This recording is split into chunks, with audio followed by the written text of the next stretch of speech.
This is The Merge, the podcast that brings together people from across disciplines to tackle pressing problems.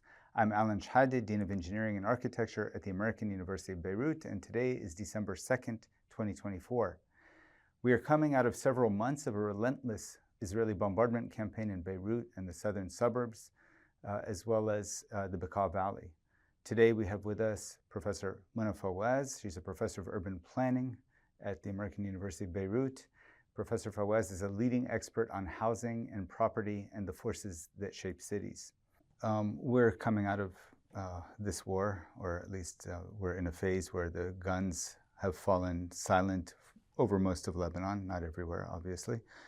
One of the things that your research has pointed out and the researchers at AEB have pointed out is that there are many ways in which the war continues even after the guns have fallen silent. I want to take us back for a minute to 2006.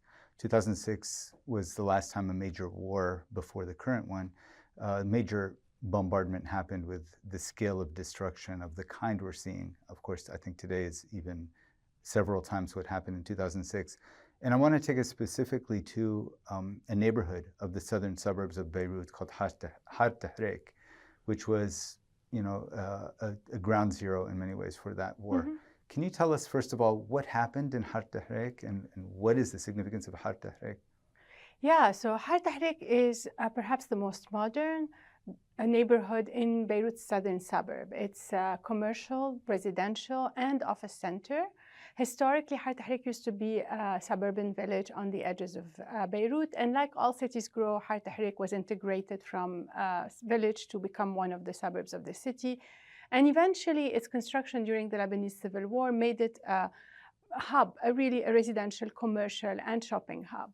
It was also the neighborhood where the headquarters of Hezbollah was located. And after the declaration of the ceasefire in 2006, and before it came into effect, Israeli air raids destroyed in this neighborhood over 200 multi-story residential buildings. In the course of a few hours, the neighborhood was literally erased. In this action, the Israeli army was not only attacking residential buildings, but in its declarations, it was associating these buildings to a collective meaning. This is Hezbollah's body politic. It is its headquarters, and so it denied people the fact that these were homes, offices, and commercial streets, and instead it imposed a single meaning that Israel wanted to destroy, which is the headquarters of Hezbollah, so limiting hence the significance of the city to just one political meaning that the warrior was imposing on a city. Of course. I see.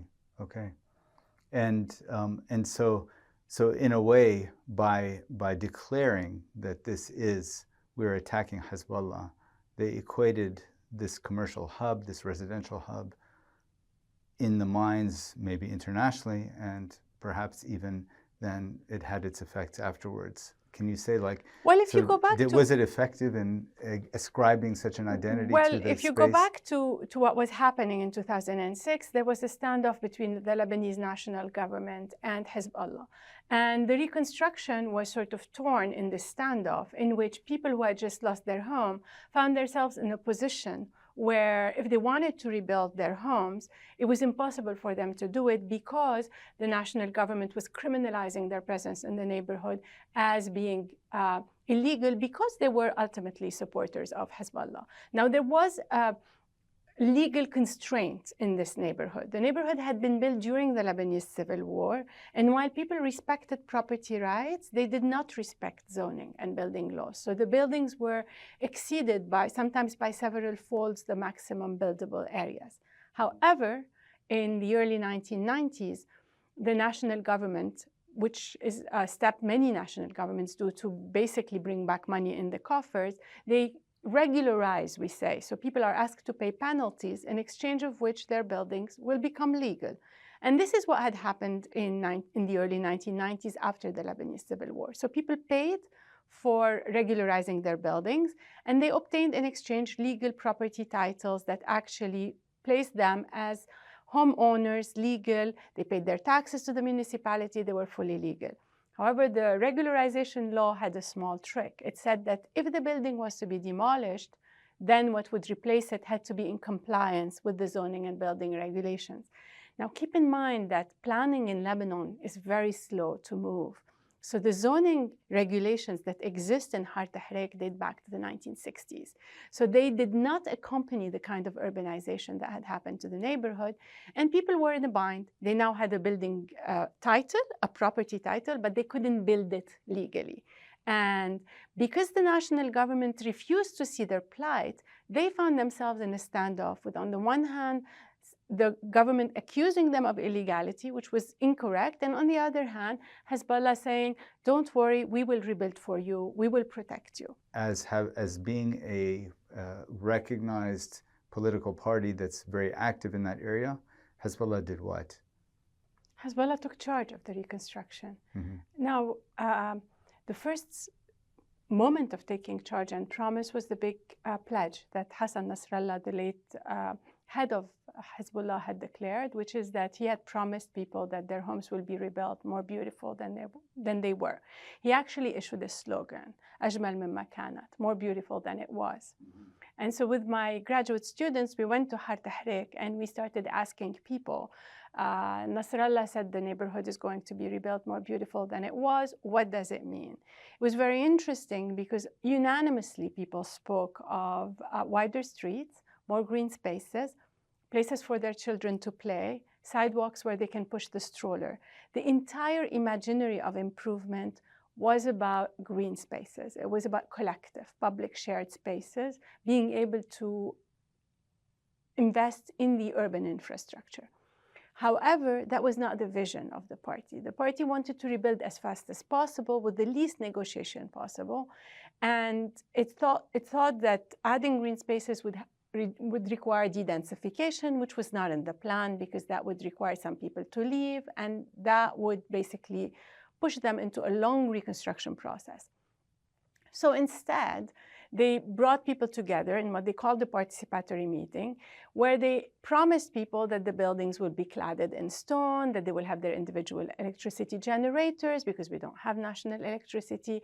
And so everything they promised people was actually pushing them back in the private. And by doing this, eventually WAD, which is the agency that was created by Hezbollah that took charge of the reconstruction, pushed people away from thinking of themselves as a collective to thinking of themselves as individuals within their own homes. And they reduced the significance of the reconstruction of the neighborhood from the big question that planners always want to ask, how will we live together, to a question about how will you repair my own individual building.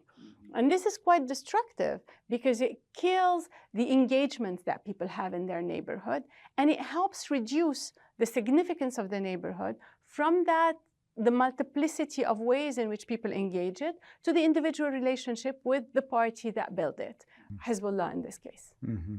And the Beirut Urban Lab and others that were involved at the time were quite critical of this approach, both of the party and of the government. Government washing its hands of that neighborhood, saying, you guys deal with it. Absolutely. And them, the party being expedient and not actually recognizing the voices of those who lived there. So today, what do you have? I mean, so then what happened? What was the result of this dynamic? Effectively, Hezbollah rebuilt the neighborhood over 6 years through the private agency WAD. And WAD was celebrated for the speed in which it worked, really. Except that in practice, it created a homogeneous centralized neighborhood that reflected the power of the party on the city. So in a way, I argue it consolidated what the war had done. The war, through Israel's criminal acts, had declared the neighborhood as Hezbollah's stronghold, as the body politic of the party. And by stepping out and letting Hezbollah rebuild it on its own, and worse, criminalizing residents and forcing them, because they couldn't obtain a legal permit to go through Hezbollah, the government had helped consolidate this. So the government wasn't even allowing individuals who didn't want to go through the party to rebuild because of the building law that we discussed earlier. And at the point with colleagues, we were lobbying for, we were trying to put together an international idea competition to bring in ideas for how to rebuild the neighborhood while integrating green spaces. And when this didn't materialize, we held workshops we proposed very simple ways in which streets could be greened so as to increase that discussion of the collective. This was not very successful because the party really was in a rush to rebuild and maintain its very strong hold on the neighborhood. And I would argue that what happened is that eventually people had a sense that this is the neighborhood's party in so many ways. It doesn't mean everyone who lived in the neighborhood the was... party's neighborhood. Yeah, in Haret Hreik is a supporter or is, of course, is certainly not is a member of Hezbollah, but it certainly created that sense that the neighborhood was associated with the identity of the party for many people. So in a way, cementing a declaration. The effects of the war. So, yeah, it's quite interesting because you have, on the one hand, declaring this place as an enemy zone, destroying it on that basis, and then rebuilding it on the same, with the same principle. Absolutely. And it's a kind of a tragic outcome of that. And for us, as city planners who think of Haret Hreik as one neighborhood of Beirut, and we're looking for a way in which we create more integration at the scale of the city, accepting this premise is very problematic because then residents can only build by going through a political party that controls a neighborhood and not through their direct relationships with municipalities, with planning agencies that affirm the right to the city through their entitlement to file a permit. And this is a problem that we're going to face now again. We're here because what happened is only after the war ended and the Reconstruction finished did the national government finally in 2014 propose a law that was passed in Parliament that allowed people for one time, exceptionally, to rebuild their houses as they were. So that meant that after having gone through the mediation of the party, the citizens also waited for Hezbollah to pass a law in Parliament that would actually recognize their entitlement to the city through its patronship.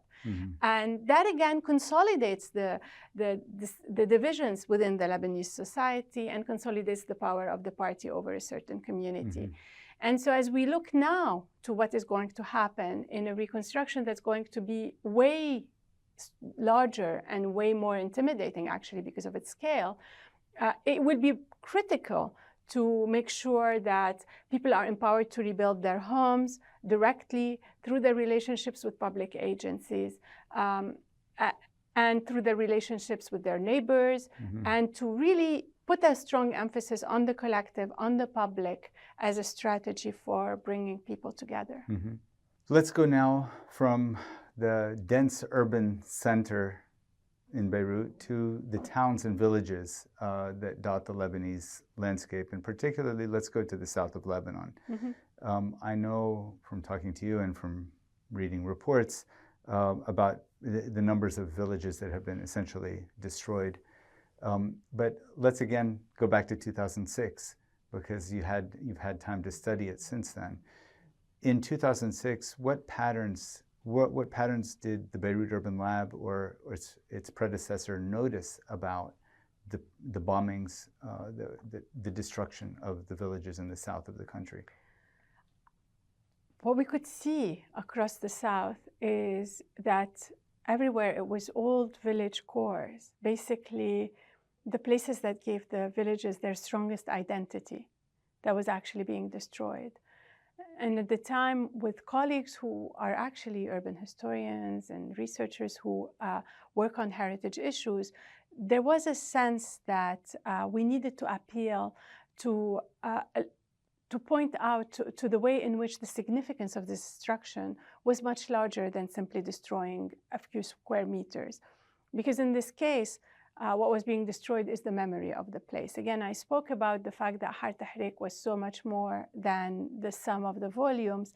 In the south, this is even bigger, because this is a history of layers and layers of populations that have inscribed their relationship to nature, to the village, to their neighbors in these kinds of architectures. And every region in the country has its own style and the nature of its buildings, the building materials, the size of the constructions. Let's zoom in for a second. Let's say in the south, for those who have not been to Lebanon, what these historic cores, what do they look like? Well, I can speak of my own village. It's perhaps the easiest. In Tibnin, you have the old narrow arteries that are built with stones and very thick walls, old buildings. But what makes it unique is the fact that people don't set back from the street. And so the street becomes that continuous row of houses. When you say they don't set back from the street, you mean the buildings themselves are not... The houses don't set back from the street. So literally someone's bedroom wall could be the There's thing that forms all the sorts street. of rules about how you build that have nothing to do with the modern building law, but you basically have to, for example, now open a door that faces another door or another window to respect each other's privacy.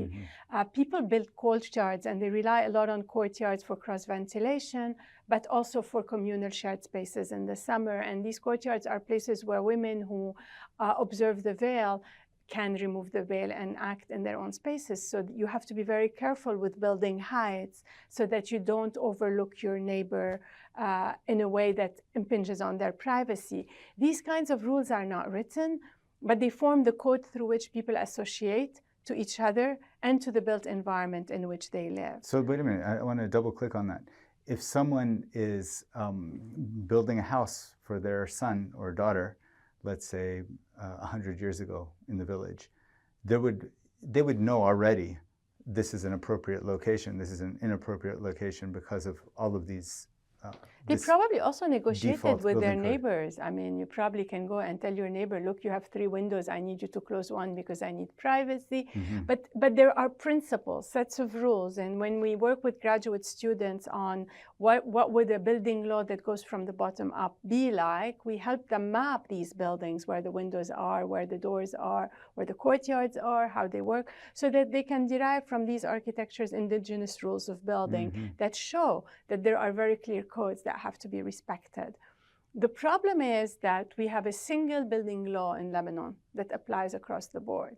So once the Israelis destroy a historic core and people want to go back and rebuild their old buildings, if they follow the law, then they're going to disrespect these indigenous rules. And this is going to basically, the minute one person builds a building that goes higher than all their neighbors and overlooks the courtyard, the street is lost. And this is an imperative for others to simply destroy their homes and also build something different so that they can protect their privacy differently.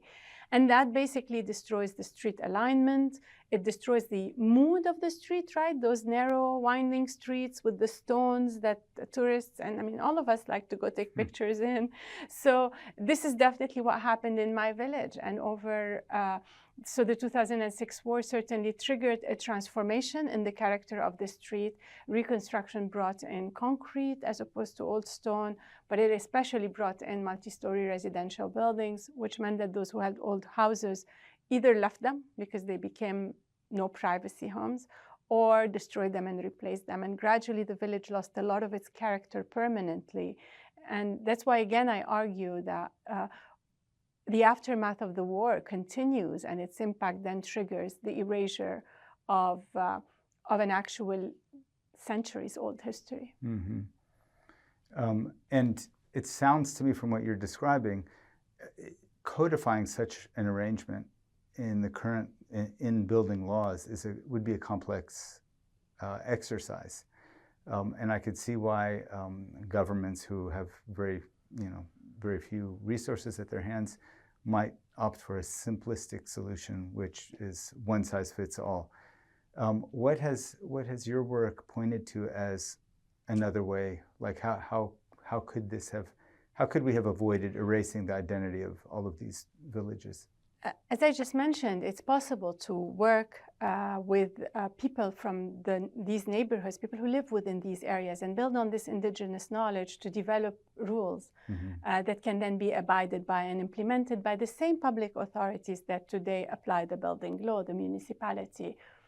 What I'm suggesting is not at all a luxury. If we look at what many of the countries, for example, in Latin America have done, is that they've derived from informal settlements sets of rules that then get applied to these informal settlements. So these are self-help built neighborhoods in the cities that derive rules. And then you create something, you can create something, the Brazilians call it a zone of special social interest. So it becomes an area where the law applies, that the rules that apply are not the same as the rules of the rest of the country or the rest of the city, because they are rule derived and respected and implemented by the same public authorities.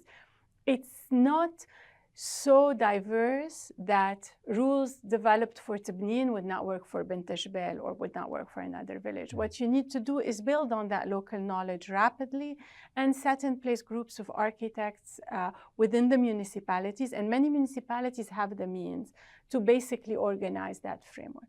Now, short of that framework, the minimum that can happen is that a law is passed to allow people to rebuild their homes as they were. And at least if you have not developed that regulation now, and you should do it for the future to protect these areas, you can at least allow people to go to the public authority that represent them and file for a permit and have a direct relationship with the municipal engineer, with their government, and have everyone, I mean, you want everyone in that town to go to the same building again, to feel that they're part of a collective. It's not your Hezbollah supporter, so you go to the agency, to this agency, and then you're an Amal supporter, you go to another agency, and you recreate divisions in the process of reconstruction that then destroy that sense of solidarity that's actually born in the aftermath of a disaster. You want to build on that sense. And so, you know, the way things are working out now, they're tending to reinforce these different non-state approaches to rebuilding and governing our communal affairs. And that's, in the long run, a vulnerability for the country, I assume. I would argue that every single post-war reconstruction that has happened in Lebanon since 1990, starting with the reconstruction of Beirut's historic core, going through the post-war reconstructions after the series of wars that Israel waged on Lebanon in the 90s and then in the 2000s, and passing by the recent port explosion, every single disaster has led to consolidate on our cities and villages the impacts of the war. It has destroyed people's relationship with the state, but also and consequently, the role of the state as a custodian of a shared good, which is what planners work with as a basic assumption, and therefore people's sense of being a we. And we are facing today a society that's highly divided, and that requires that we use this post-war reconstruction to bring people together, to help them focus not on competing over which non-governmental organization is going to give you which compensation package, and make sure you get, I don't know, Qatar, not Syria, and Syria, not any other country, because they give a more generous package, but that you actually have them have a sense of collective, that they need to be together in solidarity, rebuilding their towns and villages, and honoring their past so that their children identify with this past and project the future together. You mentioned Beirut, Yes. Central Beirut. One of the first places I went when I moved to Lebanon was Central Beirut. It was 2000, and there was a lot of optimism, and it had just been rebuilt, and it was beautiful to walk around in. Very pretty shops, very active life. What was wrong with what I was seeing? I liked what I saw. What was wrong with it?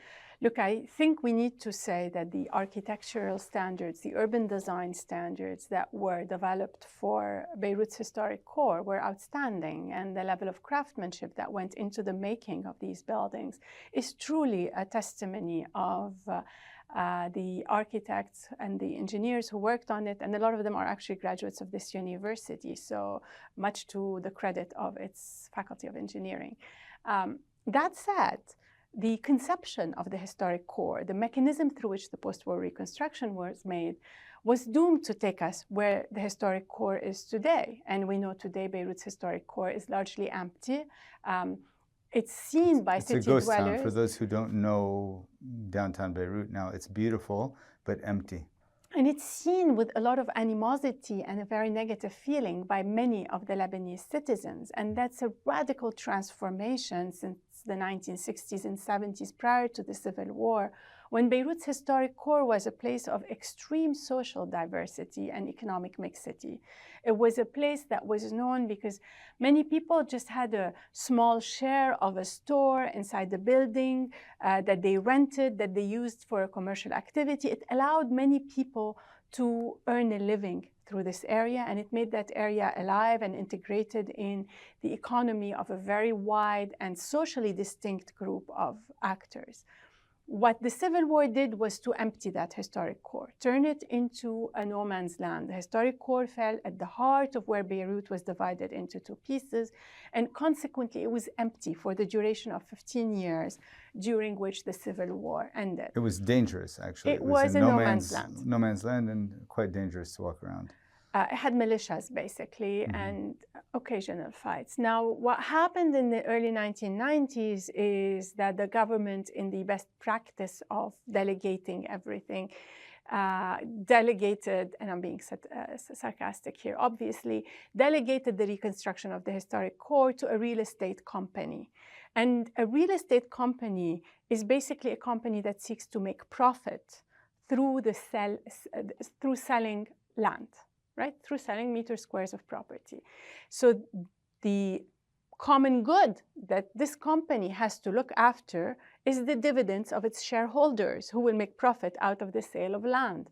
It's not all the citizens of Lebanon that identify the historic core of their capital city as a place where they're going to say, this is my country, this is my capital city, I belong to this place. And gradually, it became clear that the real estate company indeed has to prioritize the interest of its dividends. So between renting places at lower than market rates so that there's life in them, and leaving them empty to make sure that they're speculating with the price of land so that they make a higher sale in a few years, of course they were going to prefer the higher sales. You can't blame the real estate company. These are the rules that it was given.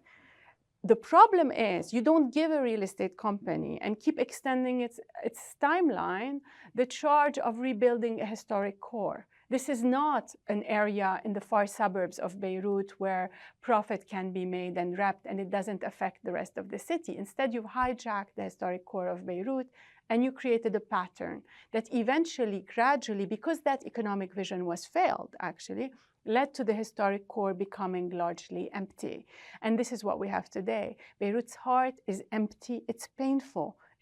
Some of its areas are beautiful architecturally, but the fact that it didn't rebuild, taking into consideration the people of the city, those who were going to use it, so that they can afford it, so that they can go to it, so that they can exchange, have a shared memory and a shared story together in it, makes it that 35 years after the end of the Civil War, the historic core has been consolidated as an empty space. It's an investment. And I think you would argue that the optimization of the share values is a very different prospect than optimizing a lived city. And it's true that if you go today to the downtown, it's generally dark.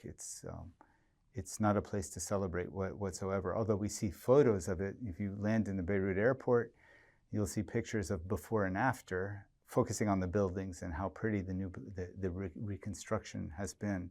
But of course, it misses entirely on what was before the war, which was this vibrant, lived city. What is needed is a radical transformation in how we approach the city and reconstruction. And the way you secure that people come back, that they live in these areas, is by involving a public custodian of the common good to be actually an actor that everyone can identify equally in their relationship to it. There is a role for the private sector, there is a role for non-governmental organizations, but for citizens to be treated equitably and for them to identify as a collective, it's very important that any post-war reconstruction, any post-disaster recovery starts by thinking what brought people together in this area, which actor, what architectural elements, what aspects of the city, its economy, its practices, and how do we revive them in ways that bring back and anchor the residents in this place. Because only by having people from this place come back and live in it can you actually have a successful recovery? And until now, we haven't had a single big success story in that sense. You've been working along these lines, you and your colleagues in the Department of Architecture, in the School of Design, Architecture and Design, have been working in this direction for at least 20 years. Yeah. I've been here for 24 years, and I know that at least 20 of those you've been advocating this. What keeps you going? Like, despite what appears to be a lack of progress on this dimension, is what keeps you going? Maybe it's first and foremost the fact that we live in a very special place. What our cities have, the interactions we have with people everywhere we go, the comments our students make when they hear about their effort, about our work, their eagerness to be engaged in these projects makes it worthwhile in the sense that you feel that you have an incredible resource that you want to build on. And that is not something you find everywhere or in any way. And it definitely gives you a drive because the sheer resource, the substance, the life in it is there. So you can't let go. The potential is there, so you would never want to. You don't want to let give go. up on that. Yeah, no. Dr. Fawaz, it's been a delight having you on the podcast. I look forward to hearing about how this plays out over the coming months. I know that you're very involved. You and your colleagues are very involved with government agencies on imagining a new way forward. Thank you again for being with us today. Thank you for having me.